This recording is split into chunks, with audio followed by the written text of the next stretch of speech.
We're talking about House Bill 2127, which is backed by Governor Greg Abbott. House Bill 2127 would take away Texas City's ability to regulate broad areas of law like labor, property, and natural resources. The city of El Paso says not only will it impact future ordinances, but ones already in place can be challenged. Hey guys, this is Sean Ray, and today I'm on location. I am out of town, but I want to make sure to get this video to you guys as fast as possible because I know a lot of you are kind of having a little stressful day now, thinking about the fact that the Airbnb ban in Dallas is potentially taking over all your properties. Now, a lot of you are selling. If you guys want to see right here, I'm going to put up all the new listings that have happened since the Airbnb ban happened in just West Dallas alone. It's insane. And I'm personally working on listing like 15, 20, but while on my happy birthday vacation for me, but I have to work while I'm here. So this flood is happening. And those people that are not jumping on this flood and getting out before everyone else does, they're staying in and they want to try to risk it. They want to try to see, well, are they actually going to ban us? Are they actually going to fine us? How are they going to regulate it? What's my legal protection? Well, today's video is about that. What legal protection do you actually have? What are the myths and what are the potentials for what you could possibly use and that could benefit you in the future? Hope you guys don't mind the background noises. Stick with me, but there's going to be some good content, so stay tuned. Okay, quickly, I just want to disperse any kind of rumors. All that stuff that happened in Austin and over in Atlanta and these other cities, that's not Dallas, that's not Austin, that's not San Antonio or Fort Worth. All those cities are specific and they had regulations and zoning rules before they decided to ban the Airbnbs there. What is great about those areas and the way that they were able to flip it back on their side in their favor is because they had protections before they ruled against them. Whereas in Dallas, specifically, they didn't have any real protections as Airbnb operators, that now they're just creating new and fresh rules that just are starting from ground zero.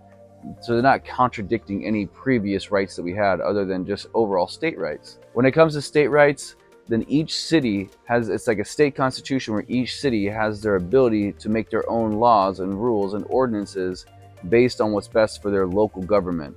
And the people vote for their local representatives to make those laws for them. The reason why this is important is coming handy, and when it comes to House Bill 2127. This is a crazy bill. Like, it helps us with Airbnb, but at the same time, it makes me feel kind of iffy about the constitutionality of it. This bill is meant to protect business owners in the whole state of Texas. Right now, what's happening is that if someone's trying to do a shipping company from Dallas, but they need to ship to Brownsville, for instance, over by the south of the border, then every single city along the way has their own different ordinances or own different rules that this business has to abide by. So they have to know every single thing in every single county to make sure their business can not cross state lines, but just county lines, and what they have to do to change in each individual county, making it very difficult for small business owners. This bill is supposed to protect small business owners.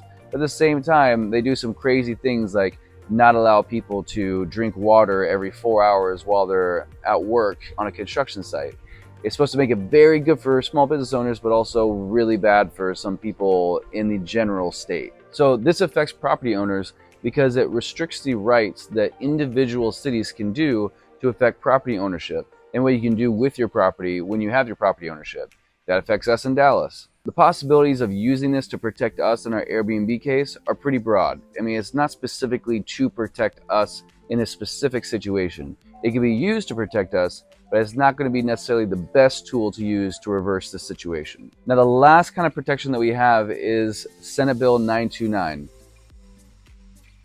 Okay, let's talk about Senate Bill 929.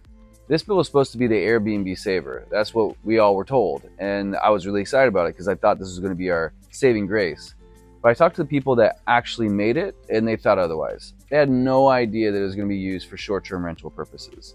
What the bill we thought was going to be used for is that if you were zoned in one way and they changed the zoning, then we can then get our houses paid for and bought for by the county because they prevented you from doing the business in which you initially bought the property used for.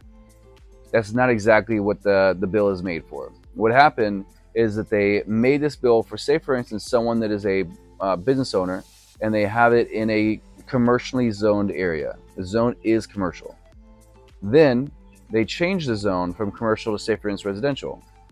If someone has like a car shop and they're doing kind of car repairs and things like that, and then now they can't do it because they changed the zones, then they're in trouble and they have to sell their property. They have to sell their property. They have to sell their business. Now, if they have to sell their business, then that means they're going to probably sell their property at a loss. In that case, that loss, then they can litigate if the county can pay the difference in what he sold it for and the loss. Now, if, say for instance, he doesn't sell it for a loss and then he can just sell it, make profit, get out of there and relocate to a new area, there's no insane additional cost to relocate to a new property in a zoned area for commercial, and their transaction fees are still covered under the profit he makes. In that case, the county's they're good. But if the cost of selling it and the transactional fees are not covered by selling of the property, then he's in trouble. And in that case, or she, in that case, the county steps in and help. If they were to go that route, and if he were able to have a good lawyer, or she were able to have a good lawyer, and they were to use this bill to get protections. That is not specifically short-term rental protection. We can use it. We can use this, and we can use House Bill 2127 and see if we can somehow muster some things up. I'm sure there's some other bills that I have not seen, and I would love for you guys to comment below in the comments and see if there's anything that I'm overlooking. Those two right now are what I see to be our best protection, and they're not that great. And so it's going to be a long process. It's going to be getting a lot of lawyers and talking to a lot of people throughout this next year. And as I get more information, I'll love to share it with you guys and keep you updated on the fight. But in the meantime, stay tuned. If you guys don't plan on selling or leasing your properties, then good luck out there. And I wish you all the best. Thank you guys so much for watching this video. In the next video, I'm going to be going over how Fort Worth is actually suing the county right now. All the Airbnb operators got together and like, you know what? We're done. They all got together and now they're suing Fort Worth. Pretty crazy, right? All right. I look forward to seeing you guys in the next video. Make sure to like, subscribe, and comment below. Have a good day.